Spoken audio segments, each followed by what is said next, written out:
Oh là, comment vont mes petits loulous?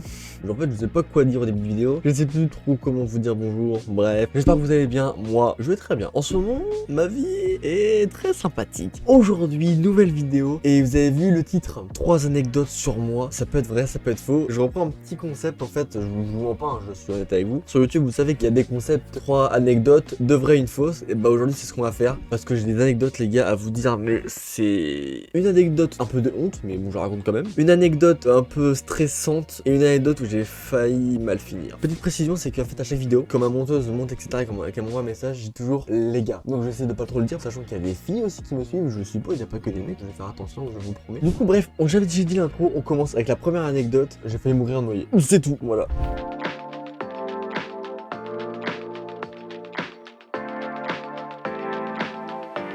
Cette histoire se passe quand j'avais 12 ans, en vacances d'été, et je suis au camping, je rencontre un mec, mais beaucoup plus âgé que moi. Les gars, il avait 28 piges, j'en avais 12. Vous vous dites, il y a un problème. Pour moi, au début, non. On commence à discuter, on s'entend hyper bien, il m'offre des cadeaux, soit des ballons de foot, parce qu'à l'époque, le foot et moi, c'était une grande histoire d'amour. Même des caméras, parce qu'à l'époque, je commençais déjà à penser un peu à YouTube, etc. Sauf que mes parents étaient pas du tout pour. Le voyage se termine, sauf que lui, il habite en Bretagne, et moi, j'habitais toujours où j'habite. On parle sur Skype, les gars. On fait beaucoup d'appels, de messages, etc. J'avais pas de téléphone à l'époque, mais j'avais l'ordi de mes parents. Et puis il me dit un jour, Diego, je viens vers chez toi, viens on se voit et on va à la piscine. J'ai 12 piges, la piscine, je surkiffe ça. Donc on va à la piscine tranquillement, voilà, je mets mon petit maillot de bain, lui aussi. Les gars, je vous rappelle, j'ai 12 ans, il en a 28.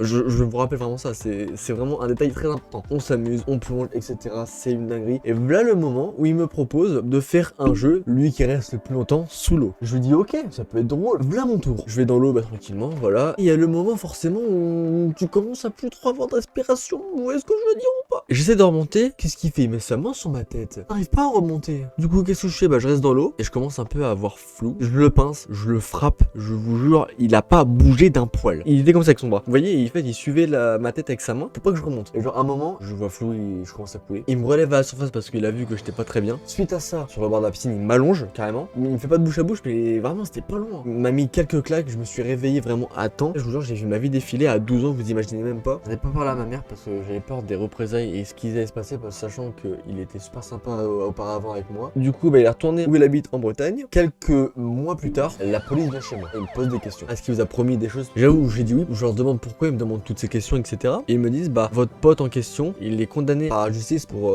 détournement de mineurs ou viol sur personne de 14 ans. Je vous jure, j'en croyais pas mes yeux, j'étais choqué. Suite à ça, la police, on a parlé pendant quasi 15-20 minutes, ils sont partis. Aussitôt, ma mère, donne ton téléphone, tu montes tous ces réseaux, que ce soit Skype, Facebook. Non, j'ai pas Facebook à l'époque, que Skype, je crois. J'ai tout supprimé. Et depuis, j'ai pas eu de nouvelles de lui. C'était ma première anecdote. Faites très attention avec qui vous fréquentez à 12 ans quand vous êtes mineur. Et j'en tire une bonne leçon, et puis du coup, je fais très gaffe à mes fréquentations, sachant que maintenant, je fréquente avec des gens qui ont entre 17 et 23. Donc c'est raisonnable, j'ai 21, donc c'est bon. Donc les gars, on passe à la deuxième anecdote sans plus tarder directement. J'ai fini à la gendarmerie parce qu'on est rentré par effraction dans une maison abandonnée, enfin soi-disant abandonnée alors que c'était une maison de vacances.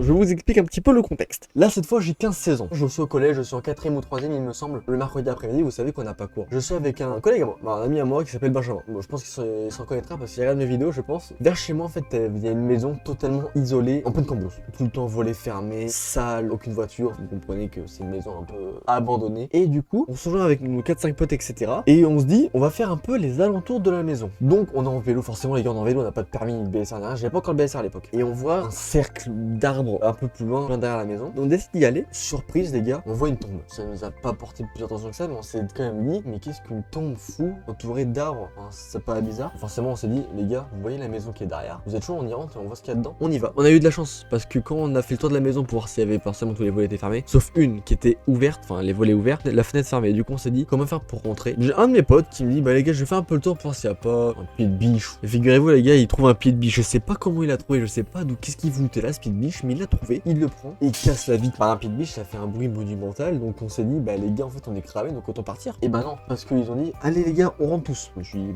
foutu pour foutu, on y va. Donc on y rentre, tapisserie un peu de vieux, vous savez, un peu un truc en carreau ou à fleurs, la vaisselle pas faite du tout. On s'est dit, il y a un problème. On s'aventure et tout, on vide la chambre, etc. Et là, gros bruit, un verre qui se casse. Alors personne n'a touché un verre. On s'est dit, ouais, donc on se barre tous de la maison. On laisse forcément, comme des cons, la fenêtre grande ouverte, le pied de biche au niveau de la fenêtre, tout simplement. simplement parce qu'on est tellement con qu'on a oublié ça. On s'enfuit en courant. Et les gars, ce que je peux vous dire, c'est que samedi après-midi, ma mère reçoit un appel de la gendarmerie.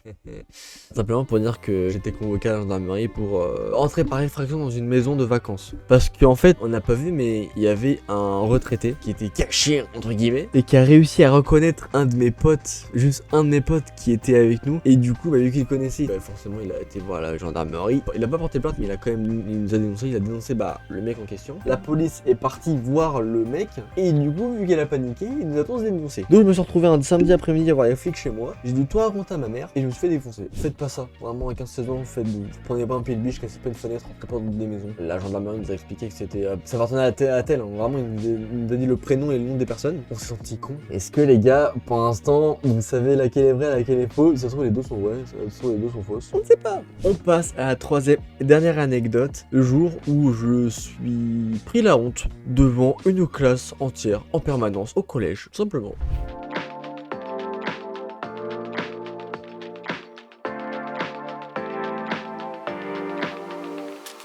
Donc là c'est beaucoup moins triste. Pour moi c'était pas drôle parce que j'étais quand même en 6ème. Je pars en permanence tout simplement. Voilà. Dernière heure de la journée, donc de 16h30 à 17h30. Et sachant que j'avais une habitude, c'est qu'en fait mon téléphone, j'avais un Nokia à l'époque bleu-noir, je me rappellerai toujours. Le bouton pour mettre en veille ne marchait pas. Et surtout que à l'époque j'avais jamais de poche. Sur mon blouson, je mettais toujours des survêtements sans poche, donc j'avais que dalle. Du coup j'ai laissé mon téléphone à un ami à moi, je lui ai confié mon téléphone, donc tout se passait bien. Jusqu'au jour où il m'a dit pour rigoler, quand on est rentré dans la permanence, ouais on a pris ton téléphone, on a regardé des vidéos. Moi naïf comme je suis, je dis ok pas de soucis, mais juste sur moi t'as enlevé le son, enfin avant de revenir en perf t'as enlevé le son. Il m'a dit ouais t'inquiète, j'ai pas forcément de devoir, du coup je fais du coloriage, les gars je fais du coloriage, j'avoue que je me faisais chier, je fais du coloriage. Et là un téléphone sonne, la surveillante commence à dire c'est qui a le téléphone, personne parle, on se remet à travailler, 5 minutes après ça ressonne. Et donc là la surveillante elle commence à péter un câble et dit celui qui me rend pas le téléphone, enfin celui qui me donne pas le téléphone, il l'honneur de colle, simplement. Et bizarrement je vois qu'il joue mon pote qui a mon téléphone qui lui donne, j'ai fait mais quoi, qu'est-ce que tu fais mon ref? Du coup la surveillante elle comprend pas, elle dit mais attends c'est à toi le téléphone et c'est lui qui l'a. Je lui ai expliqué un peu le truc, il a dit ok mais pourquoi il y a un sonnerie? Et c'est là où j'ai pensé qu'il m'a dit ouais on a regardé des vidéos avec ton téléphone, du coup il y a encore le son du téléphone, enfin il y a encore la sonnerie quoi. Elle pose mon téléphone à côté d'elle, je dois le récupérer à la fin de la perme, je continue de colorier, 10 minutes après ça sonne. Et qu'est-ce qui se passe? Que la pionne regarde mon téléphone, elle voit le message, et c'est un message de ma mère, donc à l'époque j'avais appelé Mamounette. Elle le lit devant toute la classe. Vous aurez vu ma tête pendant qu'elle a lu le message. La classe normale, la surveillante ici, et moi j'étais juste à côté là, parce qu'il y avait deux tables à côté, deux tables de deux, à côté du bureau collé au mur. J'étais dos aux autres, j'ai fait waouh. Donc là si je me retourne, tout